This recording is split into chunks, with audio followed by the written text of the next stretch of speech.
This morning at around 8:30, our counterterrorism units intercepted a suicide bomber who was riding on a motorcycle. We intercepted her 600 meters from the Munyonyo Basilica, and that was the ultimate target. If she had managed to infiltrate through, I think we would be talking about a different story now. But we engaged them, and ultimately her explosive she was wearing or carrying in the backpack went off, and the rider also died. The suicide bomber is, and by the way, all these preliminary findings and strongly so point to ADF operatives. This lady, the suicide bomber, has been in our custody before in 2023. I think it was October, and we interrogated her because she had links to ADF. She was known as Aisha Katushabe, also known as Biarohanga Sumaya, also known as Kabonesa, in her 20s. Intelligence findings show that her husband called Muzaffar was killed by our counterterrorism forces in 2021. He was among the group who wanted to bomb the funeral and mourners of the late Deputy Inspector General of Police, Paulo Kechi. That time we arrested some suspects and some were killed. We also know that she was a daughter to Abdul Shakur. Abdul Shakur is the suicide bomber who blew himself at the Central Police Station in Kampala in 2021. The other incident was, I think, along Parliamentary Avenue.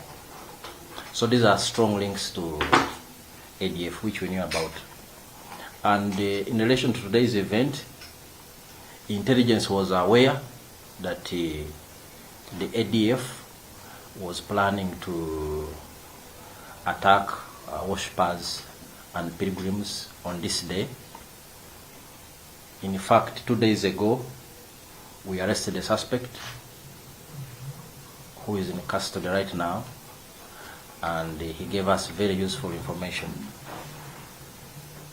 We found him with laptops and several rounds of ammunition, and the interrogations are still taking place.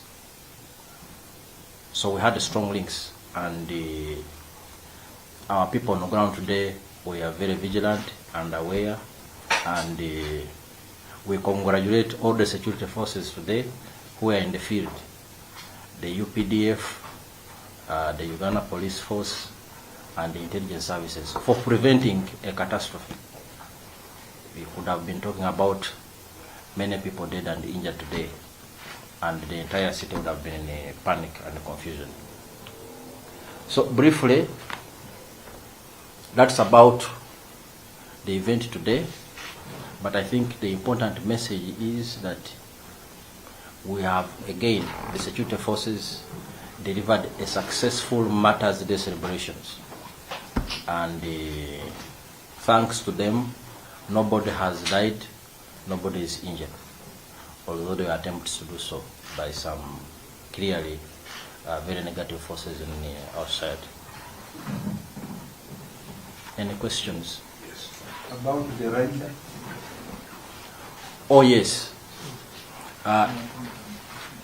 The investigations are still going on, but from what we have gathered, the motorcycle is registered in the names of Musana Yusuf, we are yet to establish whether the rider was Musana Yusuf or somebody else, and what links they have or they could have with the terrorist who was riding on the motorcycle. So we will dig deeper into this and we'll definitely find out. So what I am telling you is the verified state of events this morning. They attempted to infiltrate and we intercepted them and engaged them. She wouldn't have blown herself in a generally harmless area. If you know how terrorists work, if one could even get here, they will be happy because they know they can die with a reasonable number. But we prevented that. We engaged the duo precipitating the explosion, which everyone heard and which almost caused some panic. But the situation was immediately contained, calm was restored, and the mass at that basilica, 600 meters away, proceeded uninterrupted. We put them out of action.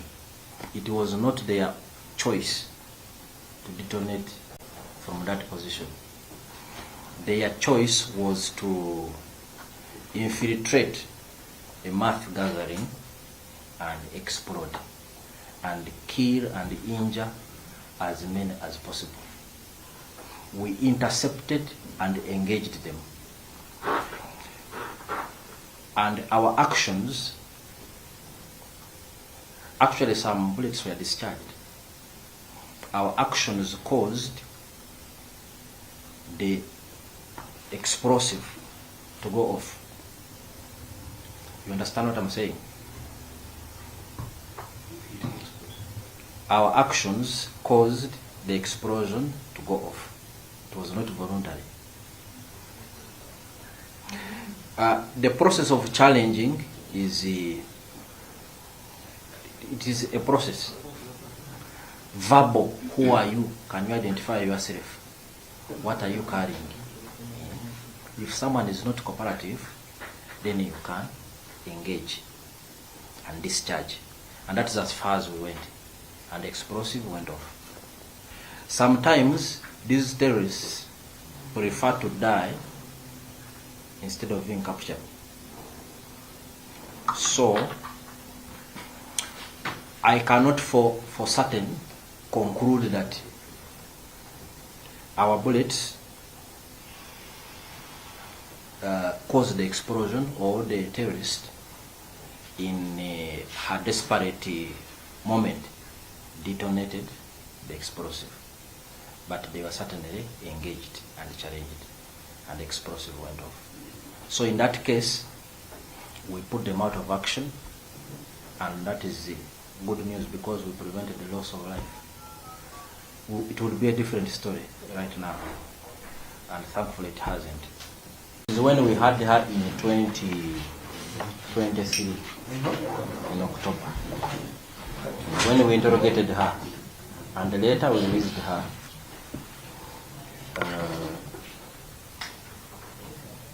So this is her most recent photo, which we were also able to obtain. She's called Katushabe Aisha, aka Yaruhanga Sumaya, aka Kabonesa.